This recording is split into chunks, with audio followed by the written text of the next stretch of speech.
Hey, ¿qué onda, gente? El día de hoy vamos a hablar de jugadores olvidados, parte 1.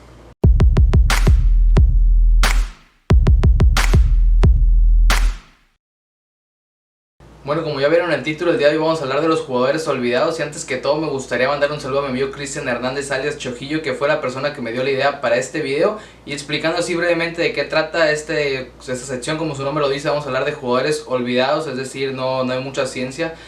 Son jugadores que tuvieron una gran temporada y después ya no se supo más de ellos, o jugadores que fueron promesas que se decía que iban a romperla en el fútbol mundial y no terminaron siendo lo que prometían, y al final nos olvidamos de ello como aficionados al fútbol, o jugadores que tuvieron una brillante trayectoria y que porque decidieron un último destino en su carrera en un lugar exótico, por ahí ya no se supo mucho de ellos. Ese tipo de jugadores los vamos a estar mencionando en esta nueva sección de jugadores olvidados. Con el primer nombre de esta lista, que es Alexandre Pato, este jugador brasileño que en sus inicios maravilló a todo el mundo en el Internacional de Porto Alegre ahí en Brasil.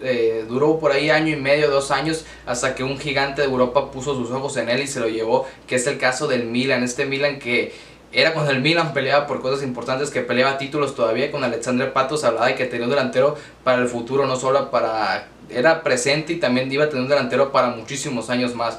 El caso de Alexandre Pato en el Milan, anotó en su mejor temporada en la 2008-2009 18 goles, pero con el pasar de las temporadas, entre lesiones y entre malas decisiones extracancha, que particularmente fueron las lesiones lo que mermaron a Alexandre Pato, hubo un retroceso al fútbol brasileño. Otra vez regresó al Corinthians, y el Corinthians se fue al Sao Paulo. En el Sao Paulo hizo una muy buena temporada también, el Corinthians también le fue bien, y eso le valió para regresar al fútbol europeo con el Chelsea. ¿Qué pasó en el Chelsea? Que en el Chelsea vimos pues una de las peores versiones de Alexandre Pato en el fútbol europeo, si no es que la peor. Solamente disputó 2 partidos en los cuales anotó en uno solo, o sea, disputó 2 partidos y anotó en uno. Eso te habla de lo mal que la pasó en el Chelsea, donde también se la vivió lesionado. Creo que esto es uno de los males que aquejan a Alexandre Pato a lo largo de su carrera. Después del fútbol inglés se fue al fútbol español con el Villarreal, donde por ahí sí vimos una de las versiones, pues de las mejores versiones de Alexandre Pato en los últimos años, pero igual se vio un jugador ya machacado, mermado por las lesiones, ya no tenía la explosividad de antaño, pero seguíamos viendo esa calidad, esas pinceladas que al final yo pensaba en lo particular que iba a seguir en el fútbol de élite. Al final llegó una oferta de China y se fue a jugar al fútbol chino. Yo creo que ahí fue cuando todos le perdimos la pista. Pero ¿qué ha pasado con Alexandre Pato? El día de hoy volvió al fútbol brasileño con el Sao Paulo y ahí se encuentra actualmente. Alexandre Pato tenía muchísimas cualidades, incluso se hablaba de que iba a ser el próximo 9 del fútbol mundial, el 9 que iba a marcar la pauta de cómo iban a seguir o salir los siguientes 9 en el fútbol mundial. Alexandre Pato sabía cómo moverse fuera del área, era muy habilidoso, sabía pegarle con la izquierda, con la derecha, tenía muy buen remate, era muy buen definidor, era muy rápido, cosa que fue perdiendo con el pasar del tiempo y con tantas lesiones. Evidentemente se hablaba de muchísimas cosas buenas de este jugador, pero pues todos sabemos por qué no dio lo que se esperaba. O sea, en su etapa en el Milan simplemente tuvo 14 lesiones en 4 años. Eso te habla de que prácticamente no pudo jugar pues ninguna temporada completa, y ese es el gran problema que tuvo Alexandre Pato a lo largo de su carrera.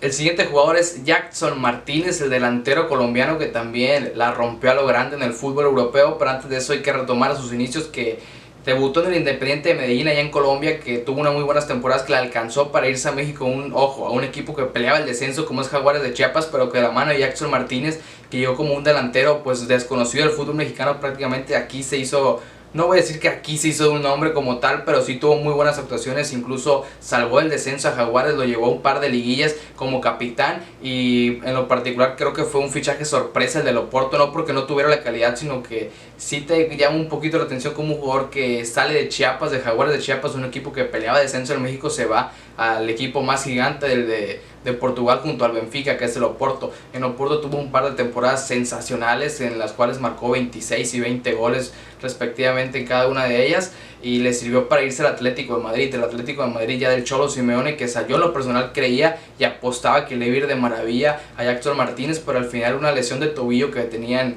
en el Oporto, que se dice por ahí los rumores que jugó infiltrado en muchos partidos con el Oporto, que al final en selección fue donde terminó de romperse, porque también jugó infiltrado en las eliminatorias para el mundial. Llegó al Atlético de Madrid igual entre infiltraciones, entre lesiones y tal, nunca pudo rendirse, fue a China donde pues ya fue el resultado de todo este hecatombe de lesiones, tuvo 2 operaciones de tobillo, del tobillo mismo que se decía que había jugado infiltrado. A día de hoy Jackson Martínez juega en el Portimonense en Portugal, no le ha ido tan bien esta temporada. Es un jugador que también una de sus cualidades era la potencia física, te superaba prácticamente en el mano a mano con pura potencia, era muy habilidoso en ese aspecto. Era un 9 de referencia, a diferencia de Alexandre Pato, que sabía moverse muy bien por todo el área, por todo el campo. Jackson Martínez era un poco más referencia, también sabía moverse y tal vez no se asociaba tanto como Alexandre Pato, pero sabía moverse muy bien y explotaba mucho las cualidades que tenía en cuanto a la potencia.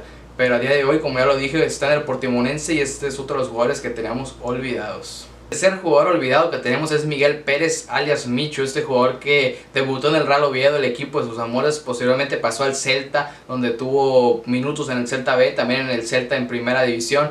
Posteriormente pasó al Rayo Vallecano, que le sirvió de trampolín para irse al Swansea City, este equipo que fue la sensación, prácticamente era el Swanselona, le decían algunos analistas, algunos periodistas en su momento, por lo bien que jugaba. Y Michu era pues la parte fundamental de este equipo. En la temporada donde mejor le fue, anotó más de 20 goles. Posteriormente tuvo otra temporada más en el Swansea en la cual no le fue tan bien. Después pasó al Napoli en un fichaje de 14, 15 millones de euros más o menos. En el Napoli no pudo jugar debido a las lesiones, se lesionó, jugó si acaso 2 partidos y se lesionó todo lo que restaba de temporada. Después pasó y volvió al Swansea City, donde la gente esperaba que volviera el ídolo de multitudes en Swansea. Al final no pudo volver porque ya estaba muy mermado por lesiones.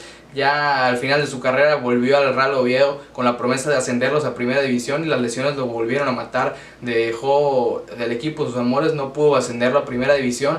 Pero es un jugador que tanto en Swansea como en el Real Oviedo lo recuerdan con muchísimo cariño. Pero ¿cómo era Michu como jugador? Michu era un jugador muy técnico, era muy inteligente al momento de asociarse, tenía un muy buen remate de cabeza, porque Michu era un jugador, un mediapunta, un segundo delantero que en el Swansea fue donde se hizo ese 9 de referencia, ese 9 goleador, que incluso ha servido de inspiración para otros delanteros. A día de hoy Haaland, el delantero noruego, ha dicho que Michu es uno de los jugadores en los que se fijaba cuando era pequeño. Así que tal vez para Haaland, para mí, para muchos otros no fue un jugador olvidado, pero para las personas que no sabían, Michu actualmente está retirado y esperemos que este video sirva para que la demás gente lo recuerde. Espero les haya gustado esta nueva sección de jugadores olvidados que vamos a estar tratando junto a la de jugadores infravalorados, que tal vez la próxima semana ya regrese. Ya le dimos bastante descanso, así que los invito a que le den like, que compartan el video, que se suscriban al canal, que es muy importante para poder seguir creciendo. Y los invito también a que comenten aquí en la sección de comentarios qué jugadores creen que faltó en este video o qué jugadores pueden aparecer en próximas ediciones de los jugadores olvidados. Así que sin más, me voy y nos vemos a la próxima.